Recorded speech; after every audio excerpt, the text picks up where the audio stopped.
Appreciate Sue being with us. Always good to see her here.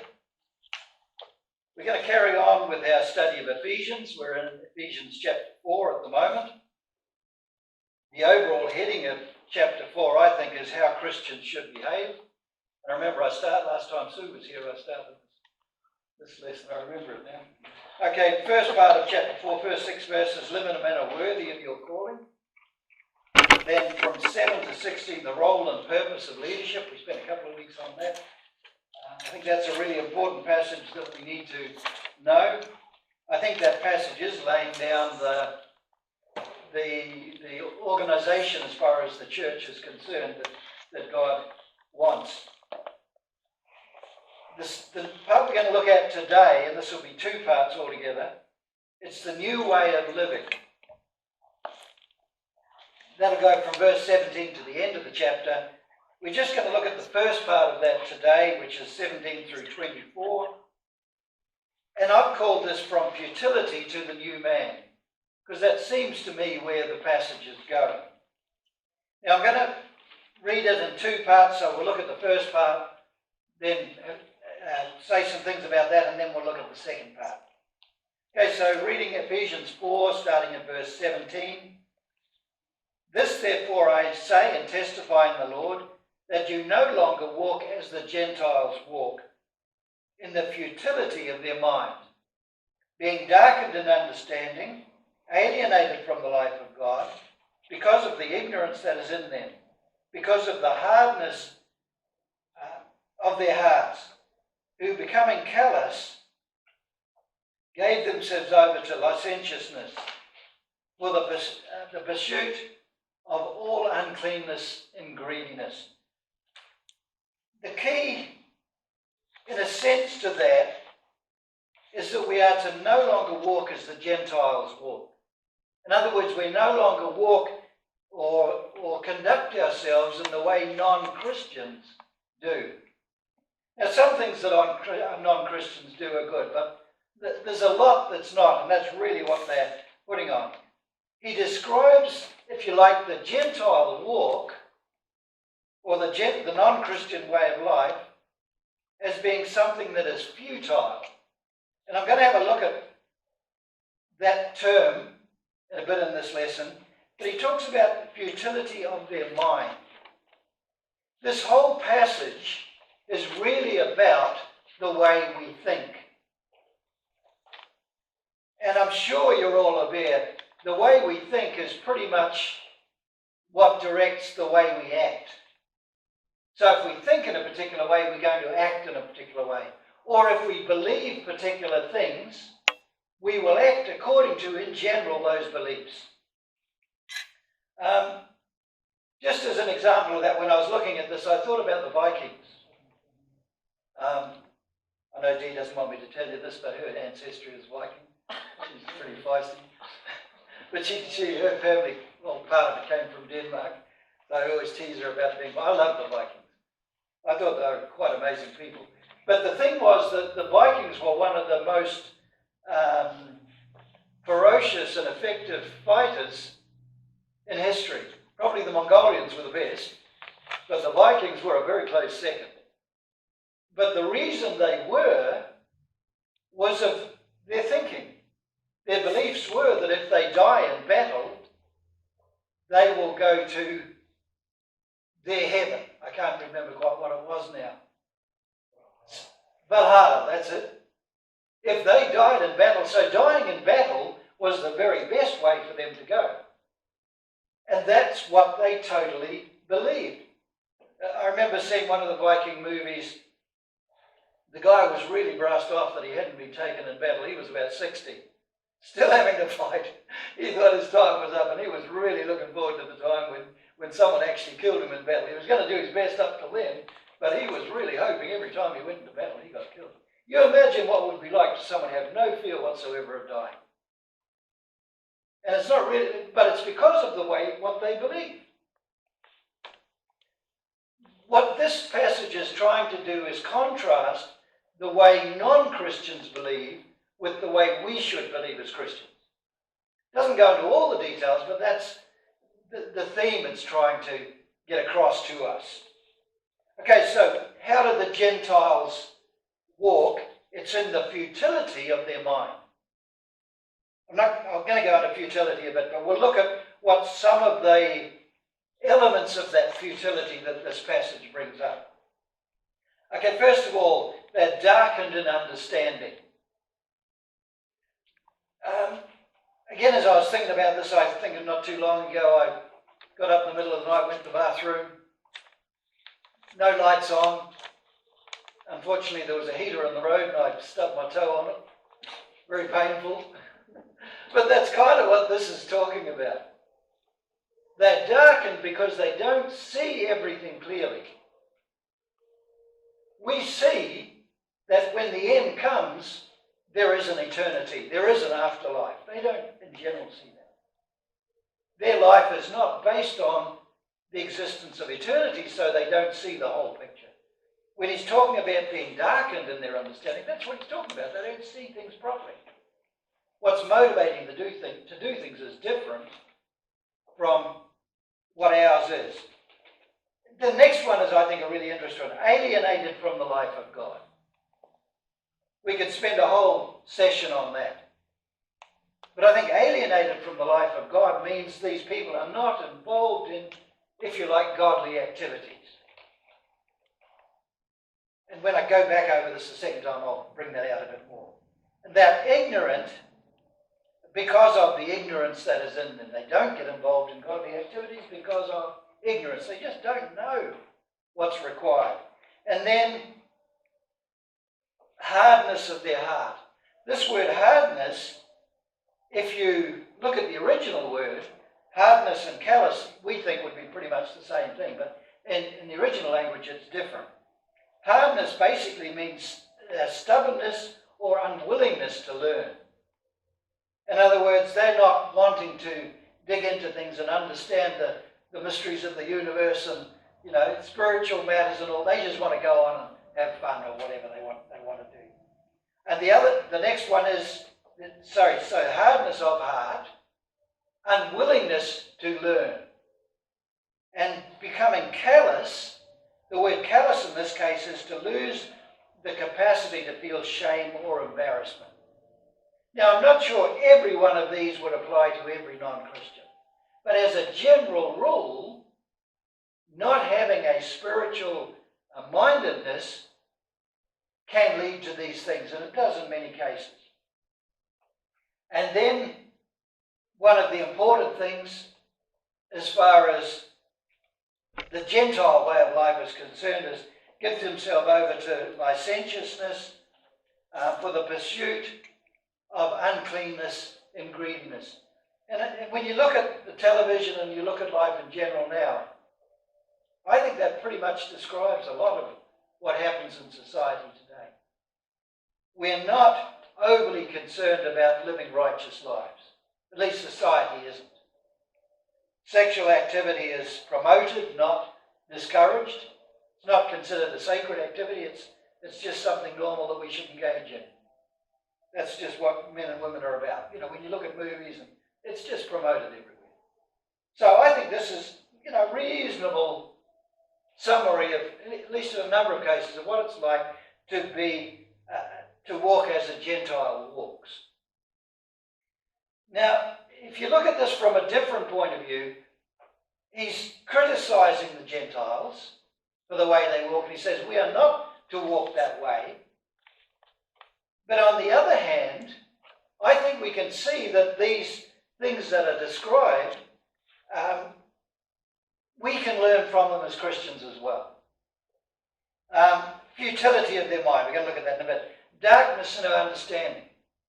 As Christians, we want the opposite. We don't want to have an unclear understanding of what life is really all about.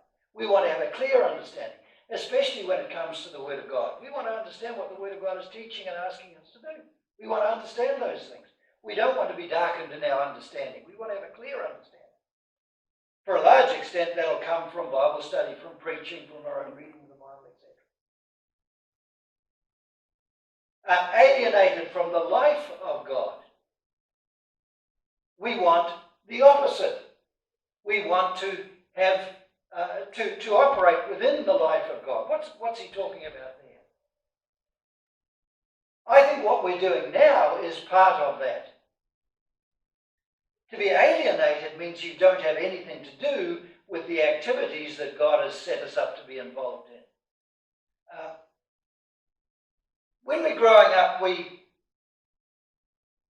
often are involved in activities that kind of originate from peer pressure.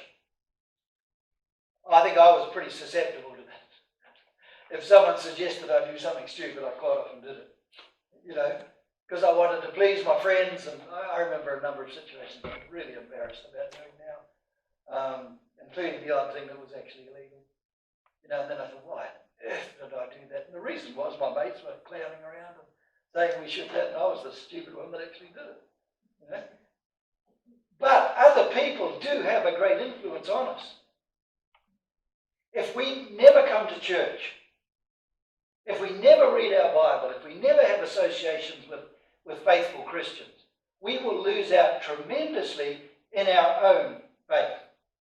That will have a very detrimental effect on our life, because we won't have, if you like, that peer pressure that is continuing trying to push us in a good direction. Peer pressure can be good, both good and bad.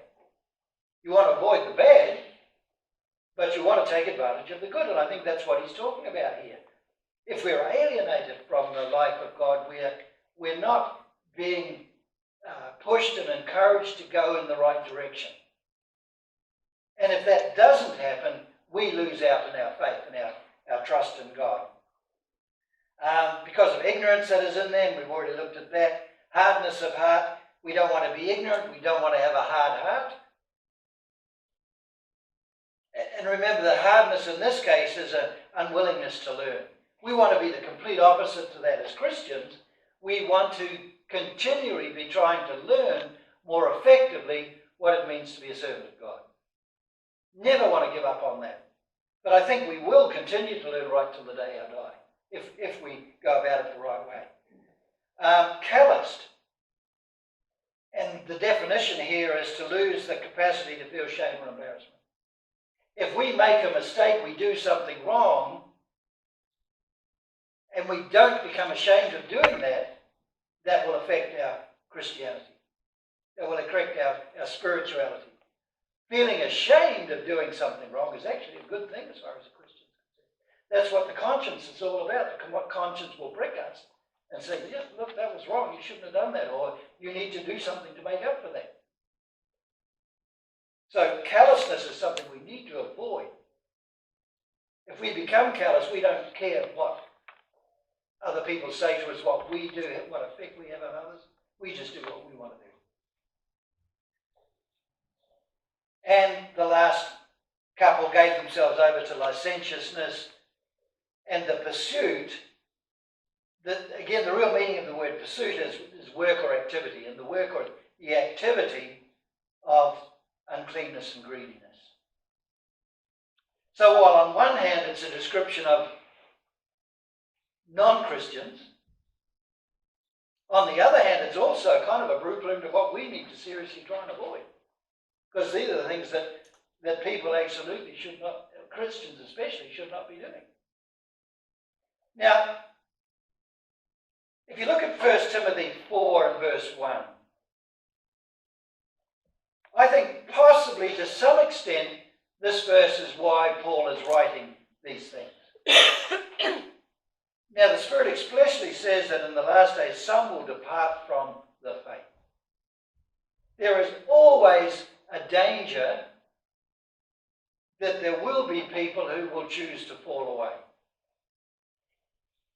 Paul is trying to remind them of that danger in this passage. But he's also trying to tell them in the latter part of the passage what they can do about this danger for themselves.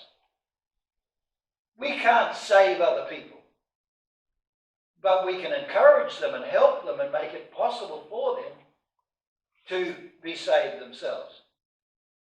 Sometimes we can do things that will encourage people to fall away, and that's a bad thing. But ultimately, it's each one of us our own responsibility, whether we are saved or whether we are lost. We can't blame other people. We can't get to heaven and say, oh, I'm sorry, you are not acceptable, you're going to go to the other place. Oh, but so-and-so insulted me one day. What's Jesus going to say? Sorry, you could have dealt with that. You could have overcome that problem. You could have shown maturity and become a faithful Christian again. Not so-and-so's fault. It's your fault. You didn't deal with the problems correctly. I told you how to do it. You didn't do it. Some will depart from the faith. That's we've all been Christians a long time, and we've seen a lot of people where that's happened. But we need to try and encourage them to the best of our ability to help people stay faithful.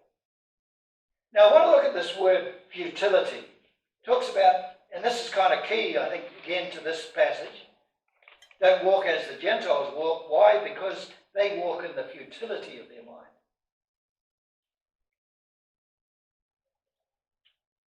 I'll give a couple of verses where this word is used. First one's James 1 and verse 26. If anyone thinks he is religious, although he does not bridle his tongue, but deceives his heart, this person's religion is worthless. The worthless there is actually the same word. It's Matthäus. And as I was looking at this, I think, that sounds like Matthew. I wonder if that's how we got the name Matthew. I looked it up and actually is just as well. Because I wouldn't want to be called worthless. It actually means gift of God. The other word means kind of gift of God. So it's actually Matthew's really good name. But notice someone who considers himself religious but doesn't control the way he talks, the words he uses in communicating with other people, this person's religion is actually worthless, of no value whatsoever. Because it's not causing him to live in a way that religion says he should live. The Vikings were being very consistent with their religion. It's not our religion, but for them, they were being consistent. It wasn't worthless for them, they just had the wrong religion. So we have to, if our religion is going to be any use to us, we've got to live the way that religious teaches us we should live. 1 Corinthians 3 and verse 20 again, the Lord knows the thoughts of the wise, that they are futile. That's pretty interesting to me. The Lord knows the thoughts of the wise. Ordinarily, you would say the wise are the successful people, the great orators, the great philosophers. The wise usually get a great deal of respect in society. And yet in this case, he says, the thoughts of the wise are futile. In other words, they were using their wisdom without the correct underpinnings to that religion. If you don't believe God exists, if you don't believe in heaven and hell, it doesn't matter how wonderful your thinking is, it's going to come out with something different from reality. That's what this passage is saying. These wise people are just, their wisdom is leading them in the wrong direction. Their wisdom is making them futile, no better than an ignorant person, because they're not basing their beliefs on correct knowledge. Now, I want to have a look at this passage, Luke 12. Now, altogether it's 13 through 21. And this to me is kind of the epitome of futility. That's what Jesus is trying to get across here. Starts off, someone in a crowd came to Jesus and they wanted Jesus to divide the inheritance between him and his brother. And when it comes to money and inheritance, there's always, quite often, there's problems with siblings. We were lucky, my father was very careful to divide it in quarters between us all. There were some minor problems, but nothing much. But I also have heard of a lot of families, there was a great deal of problems when it comes to dividing up the inheritance. One thinks they deserve more than the other. This seems to be what it's here. And Jesus is seen as this authority figure or someone who is wise. You tell my brother to give me a share. Jesus said, who made me judge in this particular matter? Jesus says, that's basically not my concern. And then further on in verse 15, watch out and guard yourselves from all greediness, because not even when someone has an abundance does his life consist of his possessions. In other words, when it comes to being a Christian, true life, money doesn't, or wealth doesn't actually have anything to do with it. He's not condemning people from having money. But what he's saying is true life before God really isn't about money. If we have it, sure, in this life we're going to be better off. And he points out at the end of this passage, in verse 20, God said to him, "Fool, this night your life is demanded from you, and the things which you have prepared, whose will they be?" In other words, we can't take them with us. We amass a great deal of money, we make that our life's effort. In the end, we're just going to have to end up giving that to someone else. And that very often happens when people have a great deal of wealth. They don't spend it all on themselves before they die. It ends up going to someone else. For one thing, we never know when we're going to die, but that's just a common thing. The kids are the ones that very often benefit. And notice in 21, "So is the one who stores up treasures for himself, and who is not rich towards God." The world would see this person having an abundance. He's got great fields, he's got great crops, he's having to actually build more barns to contain it all. They would be seen by the world as someone who is really practical, really wise, really effective in this life. And yet Jesus said this guy was a fool, because he put all his efforts into gaining wealth and virtually none into having that correct relationship with God. In fact, if we do that, the treasures we have in heaven will be far more valuable than even millions that we might be able to accumulate in this life. And then in Matthew 16 and verse 26, "For what will a person be benefited if he gains the whole world but forfeits his life?" In other words, he gains huge wealth, but in the end dies. Can he use his wealth to buy his way into heaven? And the answer here is no, he can't.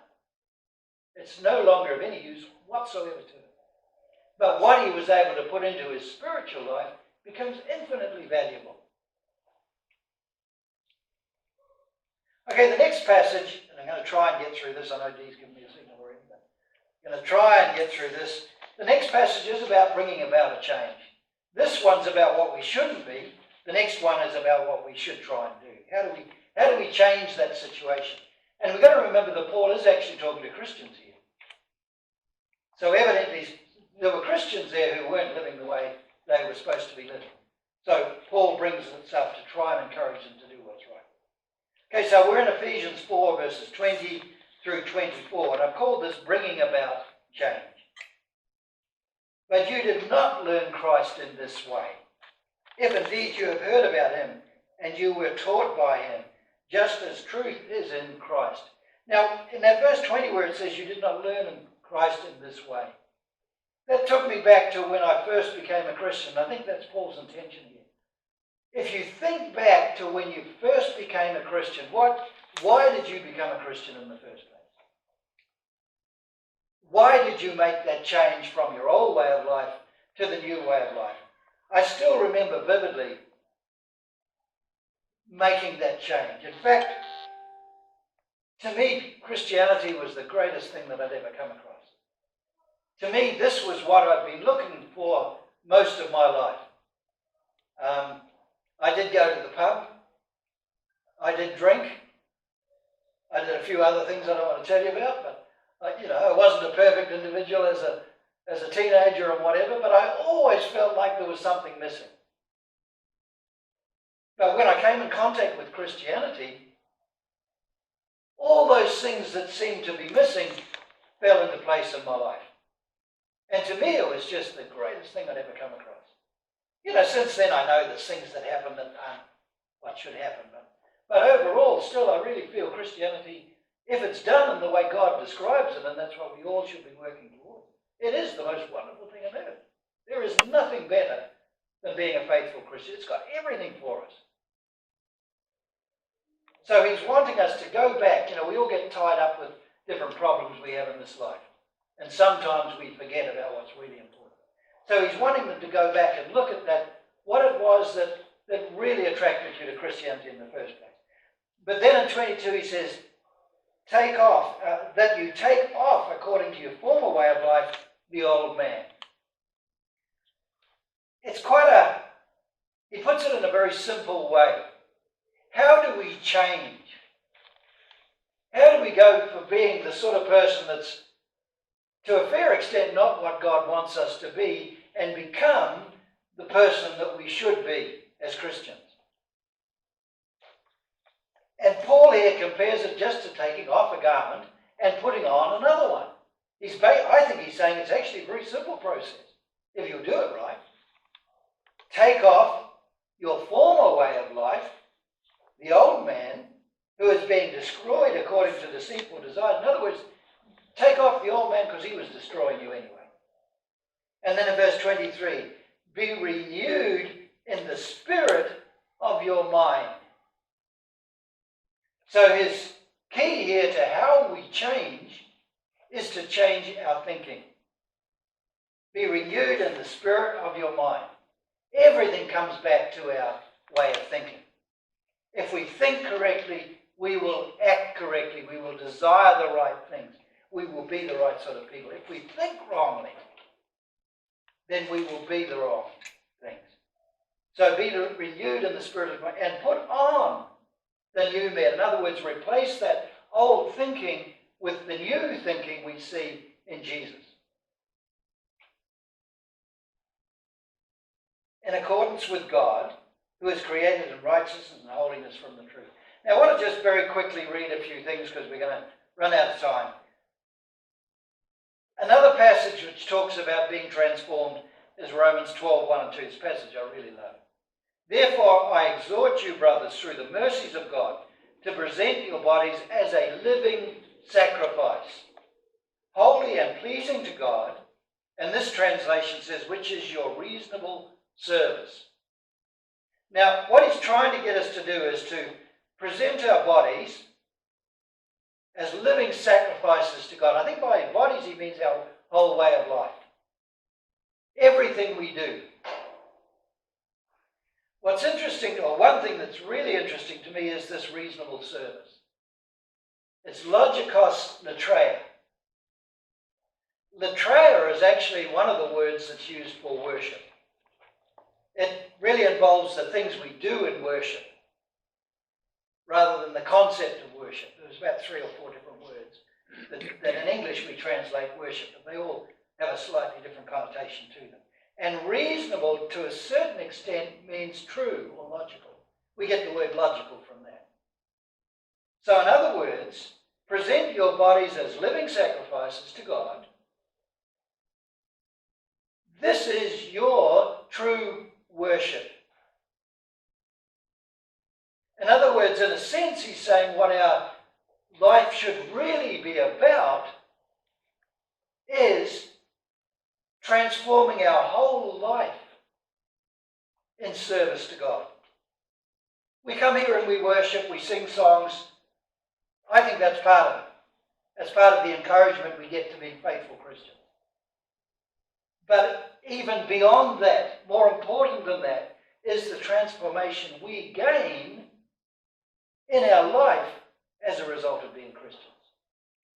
And I think to a large extent this is done by ourselves. We can involve ourselves with activities like worship, like Bible study, etc. But in the end, whether we truly become the transformed person is going to be up to us. And then the next part of verse 2 in general, and do not be conformed to this age. Same thing as he was saying before. Don't be like the Gentiles.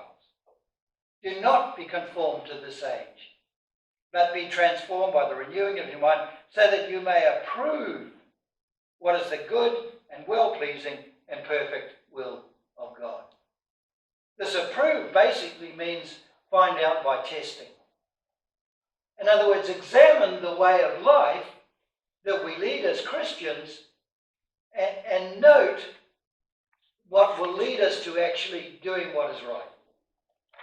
So we do it first and then we understand the rightness of it. I think that's what he's saying. Some people have the expression, fake it till you make it. In a sense, that's the same idea. If we do it, then we'll come to understand the rightness of what we're doing. Okay, 2 Corinthians 13 and verse 5. Test yourselves, or examine yourselves, to see if you are in the faith. And I think we should do this pretty regularly. Examine your own life, the way you live, the way you act, the way you think, to see if that does in fact correspond to what God expects of us as Christians. And then again he said, examine yourselves. They look like the same thing, but they are actually two different words with slightly different meanings, but they're not hugely different. One's to do with more of a theoretical examination, the other to do with more of a practical examination. Or do you not recognize regarding yourselves that Jesus Christ is in you unless you are unqualified? So we are to examine ourselves. When it talks about that Jesus Christ is in you, I think it's just talking about whether you think the way Jesus thinks. We've got to examine ourselves to see if that really is the way we are thinking. If we don't think that way, then it may be that the second part or the last part of that verse is the case. Unless you are, this one translated unqualified, but the idea is not qualified. In other words, you're not a real Christian because you're not thinking the way Jesus expects us to think. I think that's what it's saying.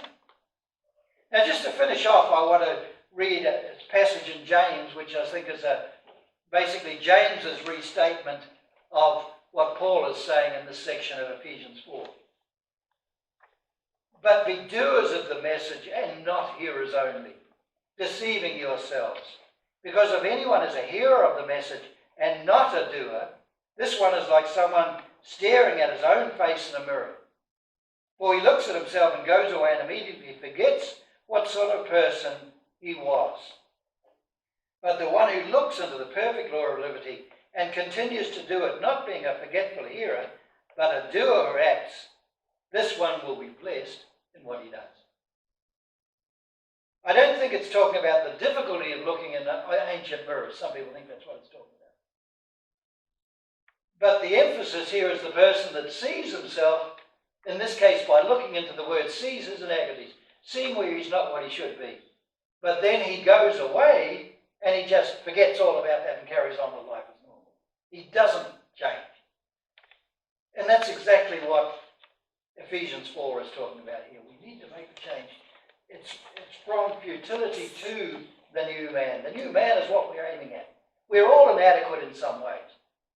But we all need to be working towards that new man so that when that final day comes, we can be proud to stand before God rather than ashamed. To me, that'll mean everything if we can come before God with at least a degree of saying, I've served you to the very best of my ability. Rather than coming up and saying, well, I know I made a heap of mistakes. And I could have done a lot better than I did. I just hope you'll let me in anyway. That's going to be completely different, isn't it? But which one of those we are is depending how much effort we put into it in this life. Okay. Appreciate everyone's here. Appreciate Sue. I'll just close with a word of prayer.